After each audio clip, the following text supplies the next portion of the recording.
초보자나 비전공자 분들은 이제 공부를 하시면서 많이 막히시거나 좀 더 어려운 상황에 처하시는 분들이 많으실 것 같은데, 이제 그럴 때마다 이양민 선생님이 해주시는 한마디 한마디가 있거든요. 전공자도 처음엔 다 비전공자였다고 말씀을 해주시거든요. 이제 그런 부분에 있어서 이제 전공자와 비전공자의 격차가 크지 않다라고 계속 이제 강조를 해주셔서 그런 부분이 저에게는 더 큰 힘이 됐던 것 같습니다.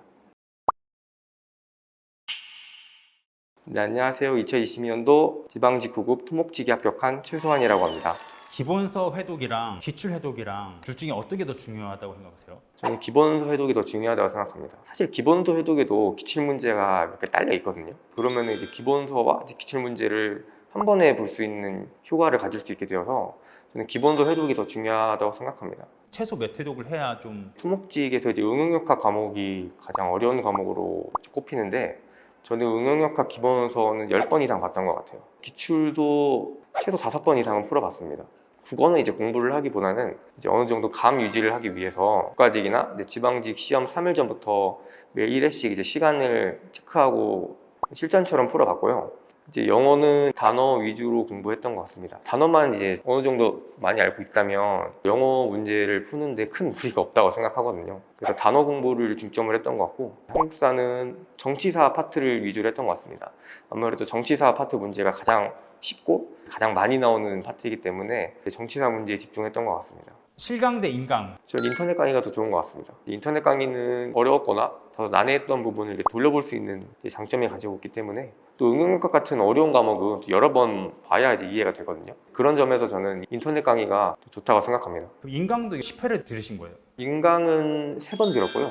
근데 인강은 근데 처음 들을 때는 이제 한 30%도 이해가 안 돼서 이게 잘못된 건가, 내가 머리가 안 좋나 라고 생각을 했는데, 2번, 3번 들으니까 점점 제 것으로 만들어진다는 느낌을 받더라고요. 이제 그 이후로는 이제 인강을 보기보다는 기본서 회독에 집중했습니다. 그 과목별 공부 방법에 대해서 한번 말씀해 주실 수 있을까요? 국어는 따로 크게 공부는 하지 않았고, 이제 시험 3일 전에 그 시간을 측정하고 풀어서 최대한 감을 익힌다에 집중을 했고요. 영어는 단어나 독해 같은 이제 점수를 쉽게 얻을 수 있는 부분에 집중을 했고, 한국사는 정치사 파트에 집중을 했습니다. 이제 가장 효율적으로 접근해야 하는 토목지 특성상 이게 가장 현명한 방법이라고 판단돼서 이렇게 진행을 했고요. 이제 응용역학이나 토목설계는 아무래도 난이도가 좀 있는 과목이기 때문에 기본서 회독에 집중을 했습니다. 공부하면서 어려웠던 과목이랑 시험을 봤을 때 어려웠던 과목. 공부하면서 어렸던 거는 응용역학 과목이 가장 어려웠고요. 이제 아무래도 처음 보는 단위나 문자들이 너무 많았기 때문에 그에 대한 두려움이 가장 컸던 것 같습니다.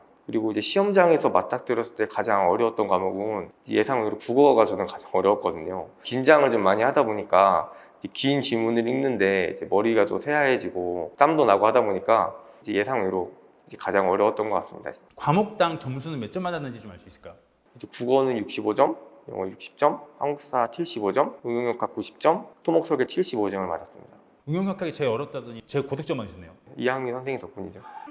아니, 이게 진짜입니다. 진짜 제가 뭐 하는 게 아니라 진짜예요. 진짜로. 네. 이렇게 좀 공부했으면 좋겠어 말씀해 줄 수 있는 게 있으세요? 공부하면서 가장 중요한 건 아무래도 복습인 것 같습니다. 강의를 들어도 이제 거기서 끝내는 게 아니라 제가 그분이랑 똑같이 이제 풀이를 해보면서 제 스스로 생각하는 게 가장 중요한 것 같아요.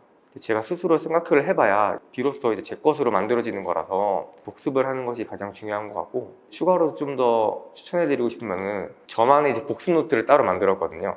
제가 헷갈려하는 개념이나 난이도가 있던 과목들은 복습 노트를 따로 만들어서 정리를 해놨거든요. 제 나름의 이제 개념 압축서라고 말씀드리면 될 것 같습니다. 저만의 작은 책을 만들면 그거 역시 짜투리 시간에도 활용할 수 있고 공부하는 데도 큰 도움이 된 것 같습니다. 그 복습 노트가 오답 노트랑 좀 개념이 좀 다른 건가요? 이제 오답 노트는 이제 틀린 문제를 이제 나열한 반면에, 복습 노트는 선생님이 말씀하신 중요한 개념이나 좀 더 제가 어렸던 개념을 적어 놓은 거기 때문에 이제 오답 노트랑은 살짝 결이 다른 것 같습니다. 하루 일과는 어떻게 돼요? 이제 7시쯤에 기상을 해서 이제 아침을 먹고 준비해서 8시까지 독서실에 갔고요. 이제 가장 집중을 할 수 있는 과목이 응용역학을 공부를 했고요. 점심을 먹고는 토목설계, 저녁쯤부터는 공통 과목을 공부를 했습니다. 쉬는 날은 뭐 하셨어요? 쉬는 날에는 주로 이제 친구들 만나거나 뭐 영화 보거나 제 취미 생활을 즐겼습니다. 공부하면서 혹시 힘든 적 있으셨어요? 공부를 하면서 불확실함이 가장 저를 힘들게 했던 것 같아요. 이제 제가 이렇게 공부를 열심히 해도 합격되지 못하면 소용이 없다는 걸 알기 때문에 그런 생각을 하는 것이 가장 힘들었던 것 같습니다. 슬럼프 같은 것도 혹시 있으셨어요? 중간에 이제 수험 기간이 어느 정도 있다 보니까 당연히 슬럼프 같은 것도 있었는데 가장 대표적인 거는 이제 집중이 잘 안 되죠. 시험지를 봐도 이제 눈에 들어오지 않고 이제 공부를 해도 내 것으로 만들어지지 않는다는 느낌이 드는 걸 슬럼프라고 생각하거든요. 저는 이제 오히려 슬럼프 때 공부를 하는 게 독이 될 수 있다고 생각하거든요. 슬럼프가 찾아오면은 한 하루 이틀은 그냥 푹 쉬고 다시 공부에 임했습니다.